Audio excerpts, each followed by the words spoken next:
The superego is the last part of your ego structure, of your personality to actually form. And its purpose is to help you navigate life, to participate in society with other egos in a reasonably functional way. Right? And so it's useful at first because it's about absorbing the messages of the guidance that you needed when you were a child. So it absorbs the messages and the energy and the views on reality that you received from the ones you were looking to for guidance. Parents, elder brothers or sisters if you come from a big family, teachers, priests if you are religious, society as a whole, right? And so it's absorbing all of those messages and that energy as a way to create a kind of conscience for the ego, to help tame what Freud called the id, that raw instinctual part of ourself that is very impulsive, that doesn't understand things like actions and consequences and what's appropriate. And so we can see that it's part of the role of good parents to help a child form that understanding of actions and consequences and what's good behavior, what's not, what's right, what's wrong, what works, what doesn't. And a lot of this happens through systems of rewards and punishments. But over time, what this is really helping us to do as children is to begin to individuate from those authority figures and become independent. But it's helping us individuate as an ego and function in the world as an ego.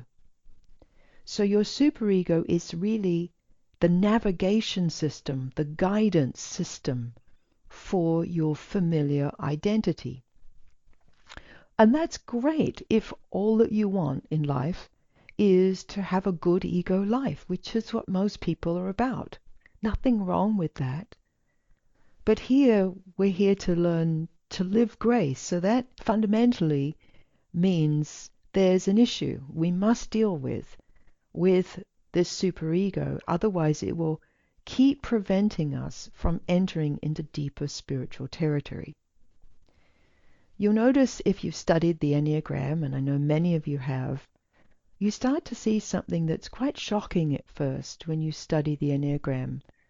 And that is that you thought you were an original being, that you thought you were really unique.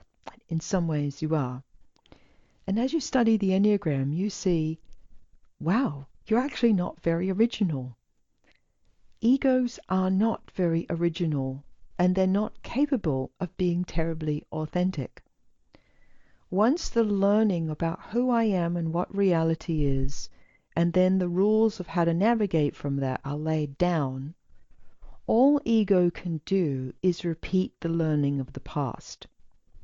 It doesn't know how to actually respond freshly, authentically, in the now to life, in a creative new way, right? It only knows how to repeat what it has learned before.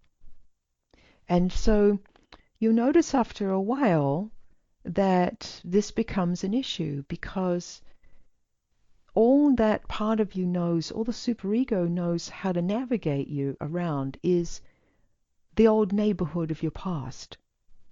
It doesn't have the maps for the universe that lies beyond the neighborhood of your childhood reality and how that was and how you needed to be in order to survive that. It doesn't have the coordinates for the parallel universe of grace that I promise you is available and is where we want to learn to explore and learn to live from now. So the primary tools our superego uses to navigate you into that very familiar limited terrain, as you probably already know, is judgment, guilt, and shame. Judgment, guilt, and shame happens to be very effective for getting a child to toe the line, right? And so the superego develops in that way, and uses those methodologies of judgment, guilt, and shame. And so it's very dualistic, it's very critical. It's like a judgmental inner voice inside that's often offering up a running commentary on how you're doing in any moment.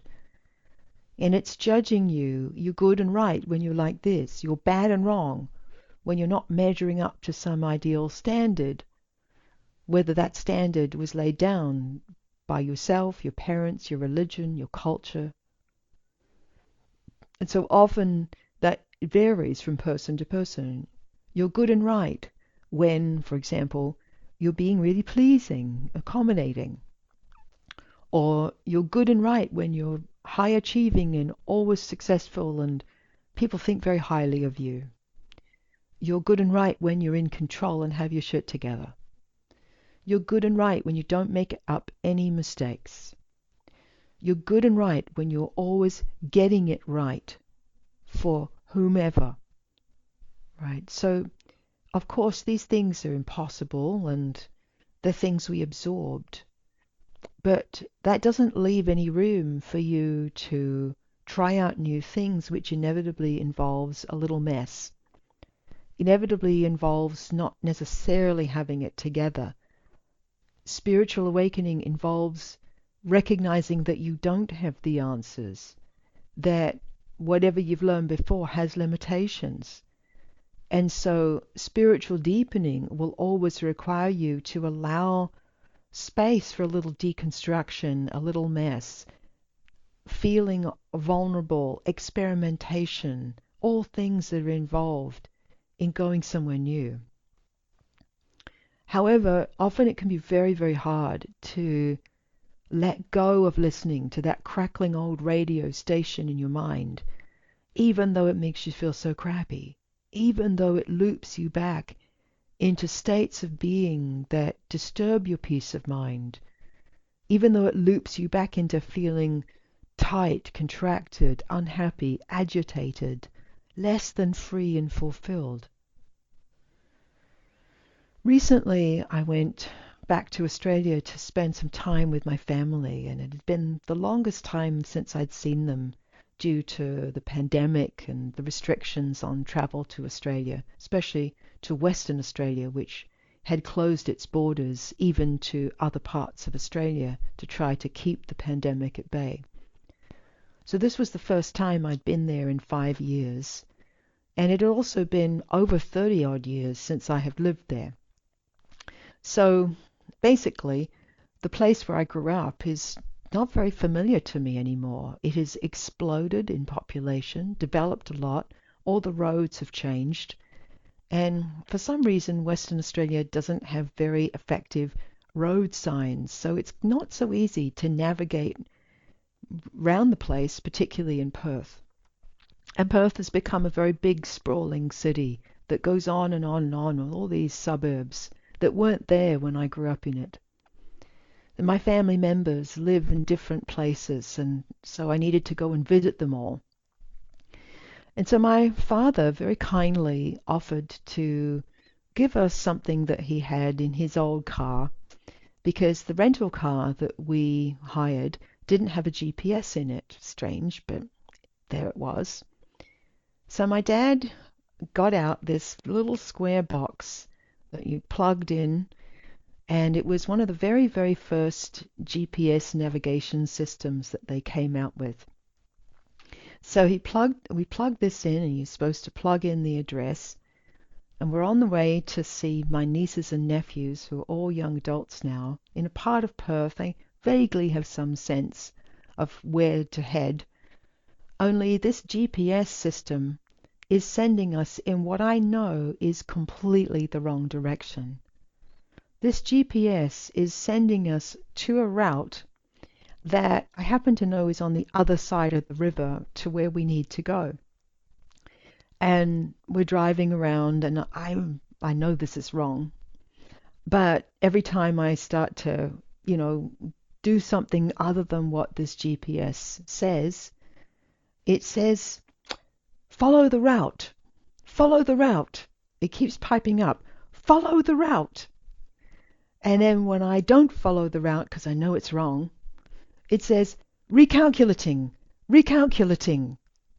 In the end, we simply unplugged it because it was really obvious that this GPS didn't have the software to take us where we needed to go.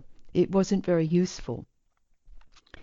The question is, what would it take for you just to see that the navigation system that your ego has developed is no longer capable of bringing forth the guidance that you need?